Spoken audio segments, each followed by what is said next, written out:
भारत के प्रधानमंत्री की हाल ही में सेशल्स की यात्रा, उसके बाद में इंडोनेशिया की यात्रा, और अभी जापान के प्रधानमंत्री की भारत यात्रा, और अब आप ऑस्ट्रेलिया, और उसके तुरंत बाद न्यूजीलैंड। तो ऐसे में आप समझिए कि इस प्रकार से आपकी जो ये पूरी यात्राएं हैं, ये इंडो पैसिफिक क्षेत्र में भारत की मजबूत स्थिति को दिखाती हैं। एक और बात समझिए, भारत ने जब से स्ट्रेट ऑफ हॉर्मुज के अराउंड ये युद्ध चल रहा है, तब से एक और चीज सुनिश्चित की, और वो ये कि हमारी ऊर्जा आवश्यकता की 50% तक की पूर्ति स्ट्रेट ऑफ हॉर्मुज से आने वाला एलएनजी और क्रूड गैस, क्रूड ऑयल करता है।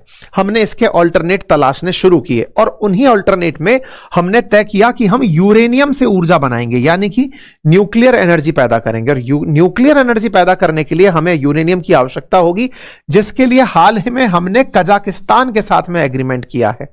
कजाकिस्तान के साथ एग्रीमेंट किया है, और अब ऑस्ट्रेलिया के साथ एग्रीमेंट हो रहा है। यह दर्शाता है कि भारत अपनी ऊर्जा जरूरतों में क्रूड पर निर्भरता भी खत्म कर रहा है, और उसके विकल्प में जहां एक और सोलर एनर्जी और दूसरी तरफ यूरेनियम से पैदा होने वाली ऊर्जा पर काम कर रहा है। यहां पर अच्छा एक और इंटरेस्टिंग फैक्ट था, और वो ये था कि प्रधानमंत्री ने यहां पर सबको संबोधित करते हुए कहा कि भारत 2047 तक 100 गीगावाट परमाणु ऊर्जा हासिल करने का लक्ष्य लेकर चल रहा है। देखिए, परमाणु ऊर्जा अगर आपको पैदा करनी है तो उसके लिए आपको यूरेनियम की जरूरत होती है। यूरेनियम, जिस यूरेनियम को एनरिच करके ईरान ने अपने सर पर युद्ध मोल ले लिया था, वही यूरेनियम, जिस यूरेनियम को ईरान संवर्धित करते हुए, एनरिच करते हुए अमेरिका और इजराइल को धमका रहा था कि न्यूक्लियर बम बना लेंगे, हमें भी यूरेनियम लेना होता है। कजाकिस्तान, ऑस्ट्रेलिया हमारे लिए अच्छे सोर्स हैं। यूरेनियम की आपूर्ति भारत चाहता है कि हमारे पास ऑस्ट्रेलिया से भी हो। दुनिया में जिनके पास प्रचुर मात्रा में भंडार है, उनमें टॉप 3 में एक ऑस्ट्रेलिया भी है और कजाकिस्तान भी है। तो ऐसे में भारत कजाकिस्तान से तो डील करने में कामयाब हुआ, ऑस्ट्रेलिया से हमारी डील 2014 में साइन हो गई थी, लेकिन अब तक हमें यूरेनियम मिला नहीं था। और भारत ने वहीं पर विकल्प यह रख लिया कि आने वाले 2047 तक हम 100 गीगावाट बिजली उत्पादित परमाणु ऊर्जा से ही करेंगे, यानी यूरेनियम से करेंगे। यूरेनियम है नहीं, और आप अपनी तरफ से तैयारियां करके बैठे हैं कि हमें तो यूरेनियम से ही बिजली पैदा करनी है। तो इसके लिए आवश्यकता क्या है? इसके लिए आवश्यकता है यूरेनियम इंपोर्ट करने की। ऐसे में भारत के लिए ऑस्ट्रेलिया की यह मुलाकात बहुत ही इंपॉर्टेंट रही। प्रधानमंत्री का यहां पर जो सीईओ फोरम है, उनके साथ बातचीत होती है, बिजनेस फोरम्स के साथ बातचीत होती है, और चर्चा निकल कर आती है कि 500 मिलियन ऑस्ट्रेलियन डॉलर इन्वेस्ट करने वाली ऑस्ट्रेलियन सुपर नाम से एक कंपनी है, जिसका भारत में स्वागत किया जा रहा है। ठीक है साहब। इसके अलावा प्रधानमंत्री स्कॉट मॉरिसन, जो पूर्व प्रधानमंत्री थे, उनसे भी मुलाकात करते हैं और यहां पर ज्वाइंट प्रेस कॉन्फ्रेंस को संबोधित करते हैं। प्रधानमंत्री ने अपनी प्रेस कॉन्फ्रेंस में भी यह बात बताई कि हमारी जो रणनीति है उसके 6 साल बीत चुके हैं। इसी बीच में ऑस्ट्रेलिया ने बताया कि जो कोकोस द्वीप है इंडियन ओशन में, उस पे हम गगनयान के लिए इंडिया को स्पेस ट्रैकिंग टर्मिनल देने की तैयारी में है। अर्थात जब भारत गगनयान लॉन्च करेगा, जैसे इंटरनेशनल स्पेस स्टेशन है ना अमेरिकियों के पास, यूएस के साथ में मिलकर के जापान ने, ईएसए ने, रशिया ने, इन सब ने एक इंटरनेशनल स्पेस स्टेशन छोड़ा हुआ है, जो धरती से लगभग 350 किलोमीटर ऊपर तैर रहा है, जिसमें जाकर इंसान रहता है 6 दिन, 6 लोग रह सकते हैं जिसके अंदर, वो इंटरनेशनल स्पेस स्टेशन। तो भारत अपना स्पेस स्टेशन बनाना चाहता है जिसका नाम गगनयान है, और उसकी प्रैक्टिस की जानी है। तो ऐसे में जब हम गगनयान छोड़ेंगे ना, तो गगनयान को मॉनिटर करने के लिए हमें एक मॉनिटरिंग प्लेटफॉर्म चाहिए होगा, एक जगह चाहिए होगी। वो हम बनाना चाहते थे कोकोस आइलैंड में। कोकोस आइलैंड ऑस्ट्रेलिया का आइलैंड है। अगर आप इसे देखें तो ये बिल्कुल उसी जगह जहां सबांग था, बिल्कुल उसी के ही बिल्कुल सेम कोऑर्डिनेट्स के साथ में ये साझा होता हुआ कोकोस आइलैंड दिख रहा है। चाहते क्या है हम चाहते हैं कि जब हमारा गगनयान लॉन्च हो तो यहां से उसको मॉनिटर किया जा सके। इसके लिए ऑस्ट्रेलिया ने हमारे साथ एग्रीमेंट कर लिया कि ठीक है सर, आप वहां से हमारे साथ मतलब देख सकते हैं। इस बीच में फिर बाकी सारी मुलाकातें हुई।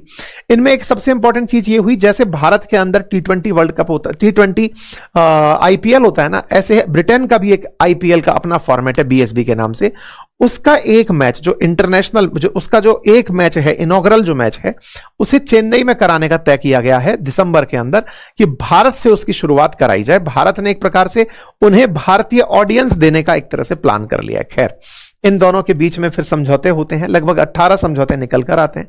उन सबके मायने निकल कर आते हैं। सबके मायनों में जो सबसे इंपॉर्टेंट बात निकल कर आई वो ऊर्जा सुरक्षा पर केंद्रित थी, जिसमें ऑस्ट्रेलिया हमें एलएनजी सप्लाई करता रहेगा, यह जानकारी निकल कर आई। साथियों, दुनिया भर के अंदर एलएनजी सप्लायर्स में टॉप 5 में ऑस्ट्रेलिया का नाम भी आता है। लेकिन अगर देखा जाए 2025 के अंदर जिसने एलएनजी सबसे ज्यादा सप्लाई करी हो, उसमें ऑस्ट्रेलिया का नाम आता है। भारत अपनी एलएनजी सबसे अधिक मात्रा में कतर से लेता है, लेकिन भारत आने वाले टाइम में ऑस्ट्रेलिया से भारत ऑलमोस्ट 1.3 बिलियन से लेकर के 1.5 बिलियन वर्थ का एलएनजी ऑस्ट्रेलिया से हर साल इंपोर्ट करता ही है। इसे और मात्रा में बढ़ाया जाएगा। आपको मालूम है ना कि एलएनजी इंपोर्ट करने के लिए विशेष प्रकार के कंटेनर की जरूरत पड़ती है, तो ऐसे ही कंटेनर से अब हमको ऑस्ट्रेलिया से आने वाले समय पर एलएनजी मिलेगा। हमने ये वाली डील भी इनके साथ सही से कर ली। बातें जहां पर आगे चल के बदली, वो बदली कहां पर? न्यूक्लियर एनर्जी के ऊपर। न्यूक्लियर एनर्जी को लेकर क्या हुआ कि भारत ने एलएनजी की तो सुरक्षा सुनिश्चित कर ली, लेकिन सिविल न्यूक्लियर एग्रीमेंट इंडिया और ऑस्ट्रेलिया के बीच में हो गया। इसका मतलब यह है कि आने वाले समय में ऑस्ट्रेलिया हमें यूरेनियम दे देगा। अब इसके पीछे का थोड़ा इतिहास जान लो। देखो, दुनिया में जब दुनिया के देश सेकेंड वर्ल्ड वॉर से बाहर निकलकर आए तो विजेता राष्ट्रों ने यह तय किया कि युद्ध जीतने के लिए सबसे ज्यादा जरूरी क्या था? बोले सर न्यूक्लियर बम। कैसे? बोले अमेरिका के पास न्यूक्लियर बम था, उसने जापान पर डाला तो बाकी सब लोग सरेंडर कर गए। तो अमेरिका, चाइना, उस समय रशिया जो सोवियत रूस हुआ करता था, ब्रिटेन और फ्रांस, इनने तय किया कि अब केवल न्यूक्लियर बम हमारे पास ही रहना चाहिए, बाकी जो हार गए या जिन्होंने युद्ध में भाग नहीं लिया उनके पास न्यूक्लियर बम नहीं होना चाहिए। और इसके लिए इन्होंने एक एग्रीमेंट डिजाइन किया जिसे कहते हैं एनपीटी, नॉन प्रोलिफरेशन ट्रीटी। अर्थात अब न्यूक्लियर जो फिजाइल मटेरियल है, जो विखंडनीय पदार्थ है जैसे यूरेनियम, थोरियम, इनका एक्सपोर्ट नहीं होने देंगे। और इस यूरेनियम से न्यूक्लियर बम बन सकता है तो इसका भी हम एक्सपोर्ट नहीं होने देंगे। एक एग्रीमेंट साइन किया गया जिसे एनपीटी नाम दिया गया, और तय हुआ कि यूरेनियम, जैसे आज ईरान के पास यूरेनियम है, उसने कहीं ना कहीं से कबाड़ा हुआ है, उसको एनरिच कर करके ही वो यूरेनियम बम बनाने की तैयारी में, न्यूक्लियर बम बनाने की। बोले किसी को बम नहीं बनाने देना है।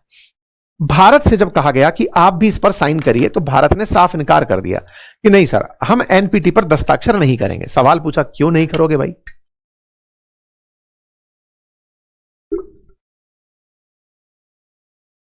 तो भारत का तर्क था कि सब आप लोग जीत गए तो विजित के पास में न्यूक्लियर बम हो, लेकिन कल को किसी ने हम पर हमला कर दिया तो हमारी आत्मरक्षा के लिए हमें बम चाहिए। इन लोगों ने हमारी नहीं मानी, हम भी नहीं माने। हमारे होमी जहांगीर भाभा ने तय किया कि वो भारत के लिए न्यूक्लियर बम बनाएंगे।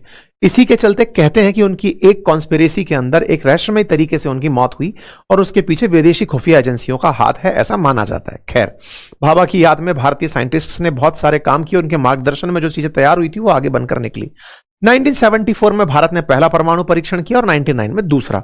कि लाभ ये पकड़िए, हमने परमाणु परीक्षण कर दिया। परमाणु परीक्षण से ये लोग तहलका मचा गया।